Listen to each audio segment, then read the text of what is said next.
Assalamualaikum warahmatullahi wabarakatuh. Salam sejahtera bagi kita semua. Semoga sehat selalu. Pada hari ini saya akan menayangkan hasil presentasi yang telah saya buat dengan tema keterampilan membuka dan menutup pelajaran di sesi 9. Tujuan perkuliahannya yaitu pertama, mahasiswa mampu mengimplementasikan keterampilan membuka dan menutup pelajaran. Yang kedua, mahasiswa mampu menerapkan komponen keterampilan membuka dan menutup pelajaran dalam pembelajaran. Pengertian keterampilan membuka pelajaran adalah seberapa jauh kemampuan guru dalam memulai interaksi belajar mengajar untuk suatu jam pelajaran tertentu. Menurut Sholly Abimanyu, membuka pelajaran adalah kegiatan yang dilakukan oleh untuk menciptakan suasana siap mental dan menimbulkan perhatian siswa agar terpusat pada hal-hal yang akan dipelajari. Sedangkan menurut Sanjaya, membuka pelajaran atau set induction adalah usaha yang dilakukan oleh guru dalam kegiatan pembelajaran untuk menciptakan prakondisi bagi siswa agar mental maupun perhatian terpusat pada pengalaman belajar yang disajikan, sehingga akan mudah mencapai kompetensi yang diharapkan. Artinya, kegiatan yang dilakukan oleh guru untuk menciptakan suasana siap mental dan menimbulkan perhatian agar siswa terpusat pada hal-hal yang akan dipelajarinya.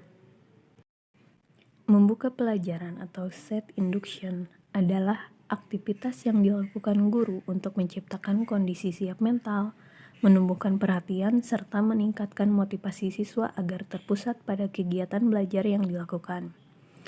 Kegiatan membuka pelajaran bukanlah kegiatan basa-basi tanpa arah yang jelas. Dengan membuka pelajaran dimaksudkan untuk mengkondisikan siap mental bagi siswa untuk mengikuti pembelajaran. Oleh karena itu, setiap guru dituntun melatih diri agar memiliki keterampilan membuka pelajaran dengan baik dan tepat.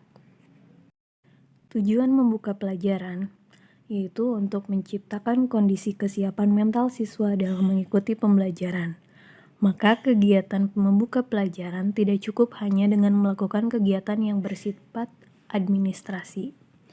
Yang pertama yaitu mengecek kehadiran siswa. Yang kedua, menyiapkan alat-alat pelajaran.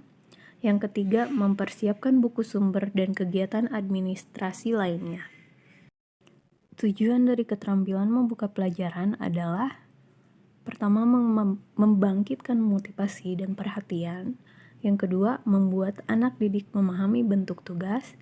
Yang ketiga, menyiapkan mental siswa untuk memasuki kegiatan inti pelajaran. Yang keempat, menyadarkan siswa akan hubungan antara pengalaman atau bahan yang sudah dimiliki atau diketahui dengan yang akan dipelajari. Yang terakhir, memberikan gambaran tentang pendekatan atau kegiatan yang akan diterapkan atau dilaksanakan dalam kegiatan belajar. Prinsip membuka pelajaran menurut Marno dan Idris tahun 2008, 92 sampai 93 ada 5 prinsip penggunaan keterampilan membuka pelajaran, yaitu pertama, singkat, padat, dan jelas. Yang kedua, tidak diulang-ulang atau berbelit-belit. Yang ketiga, menggunakan bahasa yang mudah dipahami anak.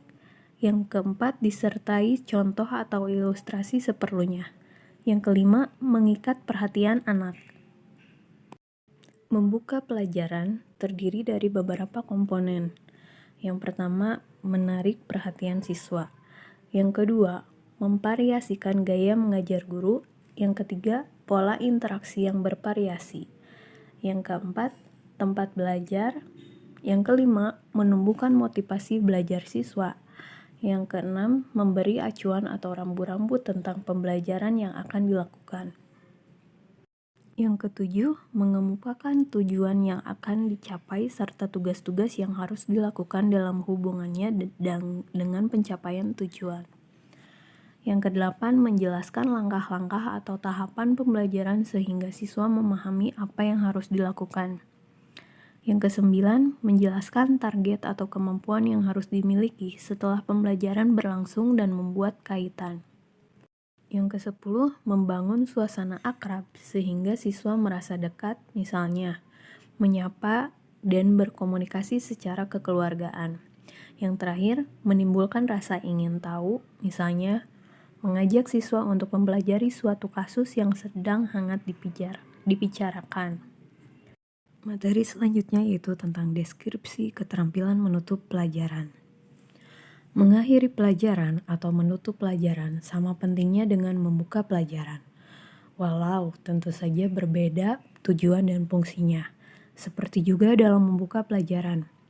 Dalam rangka menutup pelajaran, seyogyanya dilakukan bersama-sama di mana murid semua kelas yang dirangkap hadir dalam suatu ruangan atau satu tempat. Hal ini dimaksudkan agar dapat mengontrol suatu episode pembelajaran untuk setiap kelas secara utuh. Tujuan menutup pelajaran diantaranya yaitu untuk memberikan pemahaman yang utuh terhadap materi pokok atau kegiatan pembelajaran yang telah dilakukan. Yang kedua, memantapkan pemahaman siswa terhadap materi pokok atau kegiatan pembelajaran yang telah dilakukan.